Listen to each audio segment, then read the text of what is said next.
back, NYC Fragrance family. Today I got a video that I watched on Gents Scents, Ashton's channel, and I liked the idea, so I decided to do it. Now, linking his info below, I mean, does he need any more help from me?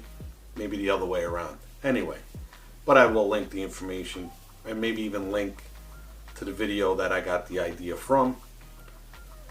And it has been something on my mind because with COVID-19 in 2020, just the way things are, I had a real deep intent to do some traveling this year, and it just hasn't happened. And who knows, in the foreseeable future, right now, it doesn't look like it's going to happen. And I really miss traveling. It's one of the things I really care about a lot, and I enjoy a lot outside of fragrances, is definitely traveling. So basically, it's what we're talking about here is 10 places I'd like to visit, or 10 countries I'd like to visit, and a fragrance that I would wear if I was visiting that country. So the first place I want to visit, or on my list of places to visit, is Egypt. It's always been on my bucket list of places to visit. I've always had this admiration for the old ancient Egyptian civilization. Anytime there's an exhibit related to it, I always watch it. Anytime I see a documentary on TV related to it, I'm watching it. Movies related to it, I watch it. It's just a culture that for some reason I am drawn towards. I want to see the pyramids in person. I'd like to go to the Valley of the Kings. I'd like to see the King Tut exhibit in Cairo. I did see it here in Philadelphia when they brought it over. I missed it when I was a kid here in New York City, but it's been one of those things that I've always been into. The fragrance I would wear while traveling in Egypt would be Stefan Humbert Lucas Soleil de Jeddah. Now this fragrance, I pick it. Why? Because it's rich enough, it's strong enough, it's smooth enough, it's got citrus from the lemon, it's got leather in it. It's a rich enough, strong enough fragrance that I think would withstand the Egyptian weather.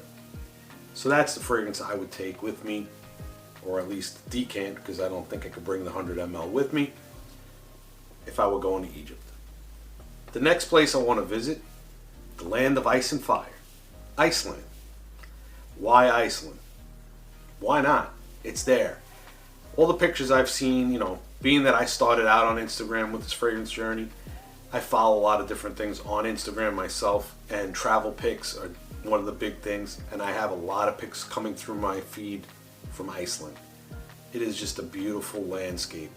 You got black sand beaches, you got the volcanic activity, you got waterfalls, you got green lush lands. It's just something to go and check out. They're a very green country. They, renewable energy. It's something that I definitely want to experience.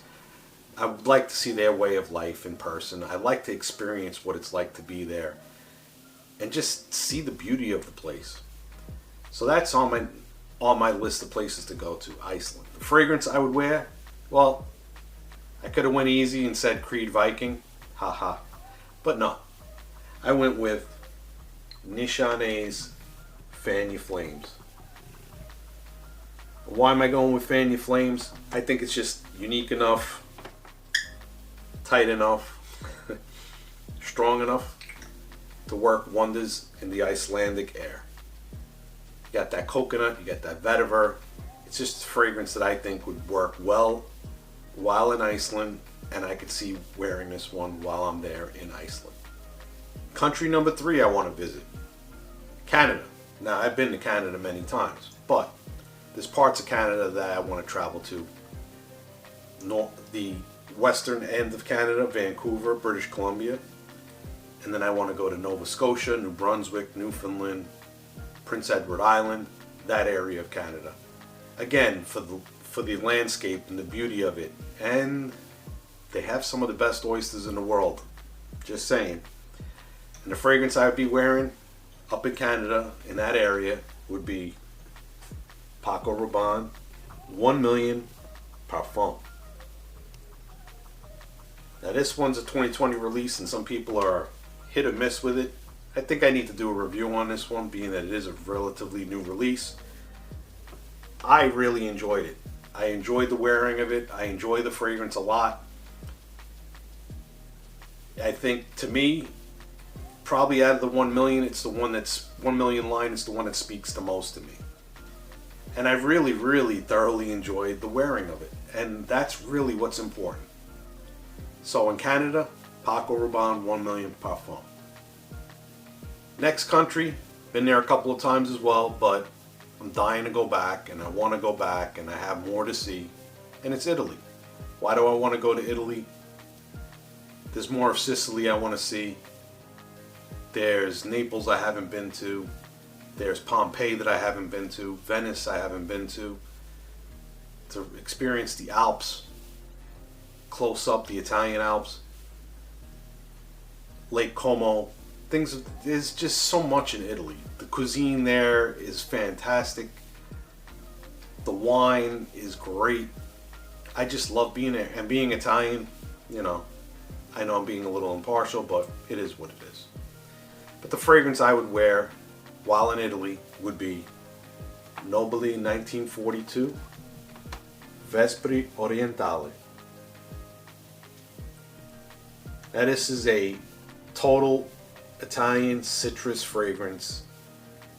Has some oud, it's musky, it's got neroli in it. It's just a beautiful fragrance. And it speaks Italy. And that's why I choose this one for while I'm traveling in Italy. The next country on my list that I want to travel to, and this one may be, I don't know if it's shock, but with everything going on in the world, why would I want to go there? Well, the place I want to go to is China. The reason why I want to go to China, I want to see the Great Wall. It's one of the wonders of the world, and it's something that I've always wanted to see in person. I have this thing for it. Again, the dynasties and the old Chinese culture is something that I'm attracted to as well, and something that I've always had interest in. So that's the reason why I would want to go to China. What fragrance would I wear if I was in China? Or when I travel to China, or get to travel to China? I know going to China right now, like I said,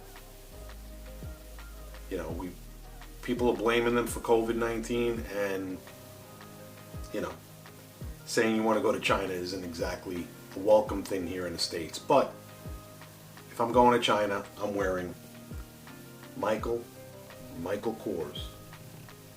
Now this is a vintage version of Michael Kors. You can tell because it says Michael Kors across the front. There's also the vintage bottle also just says Michael, where the newer variation will say Michael Kors up the side. You want to make sure you get a vintage bottle if you can still get it. I got this and a smaller one that says just Michael on it. This fragrance is slept on. Tobacco, plum, dried fruit, beautiful fragrance. Let me tell you something. Let me just hit it right now because I have to remind myself. I know when I first got it, I was surprised and shocked, and I'm glad I blind bought this, and I'm glad I did. I got it at a good value, and this one actually lasts long because it's the vintage formulation. Smells fantastic. Right now, give me a minute. It's really, really good. I really enjoy this. Now, I haven't tried the newer formulation. I don't know if it's any good or not, but I'm probably going to pick it up just for, you know, my own clarity, I guess. Because I do have the one that says Michael, and I have the one that says Michael Kors across the top. Now, I'm curious to see what the latest formulation smells like, if it's anything close to the vintage one. But that's what I would be wearing in China, Michael Kors. And I have a smaller bottle, which I could bring with me. I think it's a 30 ml. It's a really small bottle. The next country I want to visit and go back to, because I have been there before, is France. So why France? Because of the culture, the artwork. The food is fantastic in France. It's another place that, like Italy, I enjoy eating there. It's just great to eat. Walk around, see things. You always find something new. And I want to go back, and especially now that I'm in this fragrance journey of sorts, what better place to visit than, let's say, Paris, with all the boutiques and all the fragrances that come out of France, you know. And if I'm in a French kind of mind, and I think you guys know what's coming, right? I'm wearing Chanel Egoise Platinum. I mean, is there anything else for me to say about it? My beautiful lavender gentlemanly friend that's been with me for years and years and years. It's coming with me to France, without a doubt. The next country on my list that I like to visit is in Southeast Asia, Thailand. Why do I want to go to Thailand? Again, another place that I've been seeing pictures of that are just phenomenal. Beautiful landscape, beautiful beaches. The cuisine in Thailand is another cuisine that I thoroughly enjoy. And for the high heat that you have in Thailand, I'm going to wear a summer fragrance that works in the high heat, and it is Givenchy Gentleman Cologne. Why would I pick this one? Why wouldn't I pick this one? I mean, if you're talking about a summer fragrance, I don't know too many that could beat this one, especially in the designer realm. Now, if we're talking niche, maybe I could have thrown Xerjoff Neo in here. Maybe. But you know what? I'm okay with this one. And if I have to respray it, I respray it. I just love spraying this on. The opening blast is so fresh, uplifting, inviting. I think it'll just work great in that heat in Thailand. So the next country or republic that is on my list of places to visit is the Republic of the Maldives. If you've seen pictures of the Maldives, you know why I would want to go there. Who wouldn't want to go there? I know it's an expensive trip, but it's a bucket list trip and got to make it out there. It has to happen, all right? I at least want it to happen. And the fragrance I'd be wearing in the Maldives would have to be Miguel Matos Sailor Stories. Now, you've heard me talk about this fragrance a few times.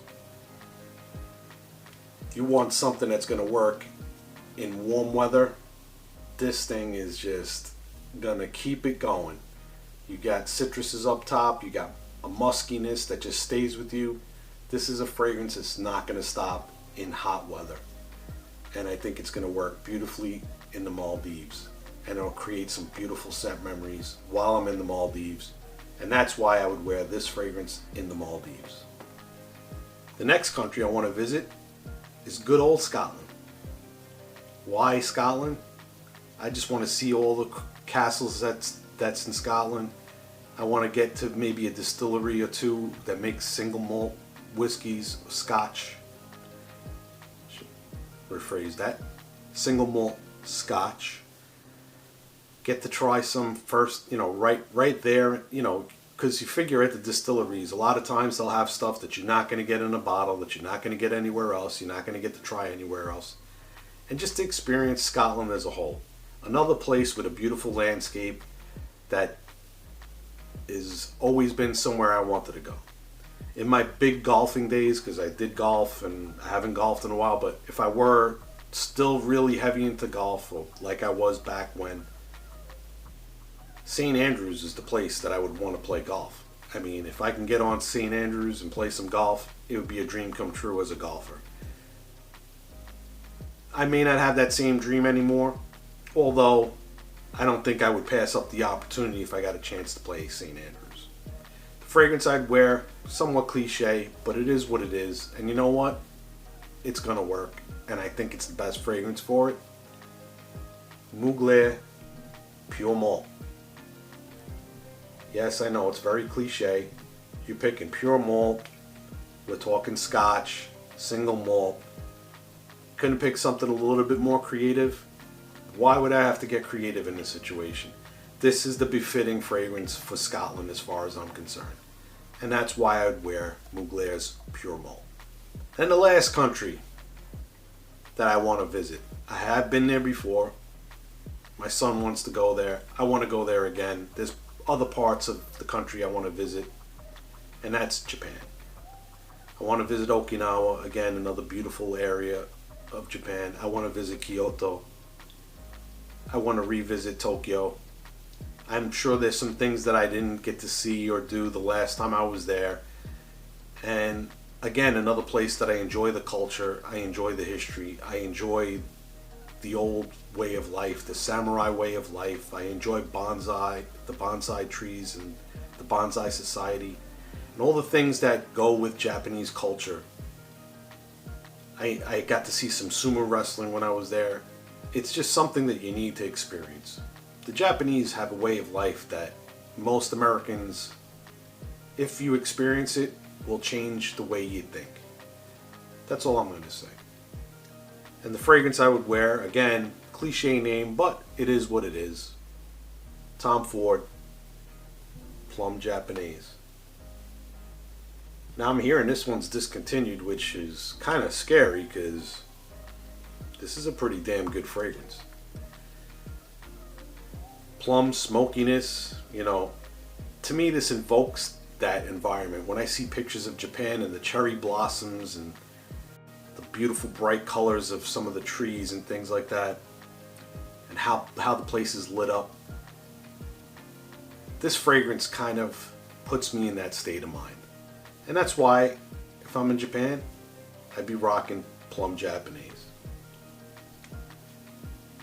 And hopefully it's not gone, because if I can't get it again, that's going to be a little bit of a problem. But anyway. So any of you out there that want to do this list or try this or make a list like this of your own, I think it was kind of fun. I actually enjoyed writing it down and putting it together and thinking about where I want to go. It kind of almost takes you to those places, even with your mind. Maybe not physically, but in your mind. It puts you in that place.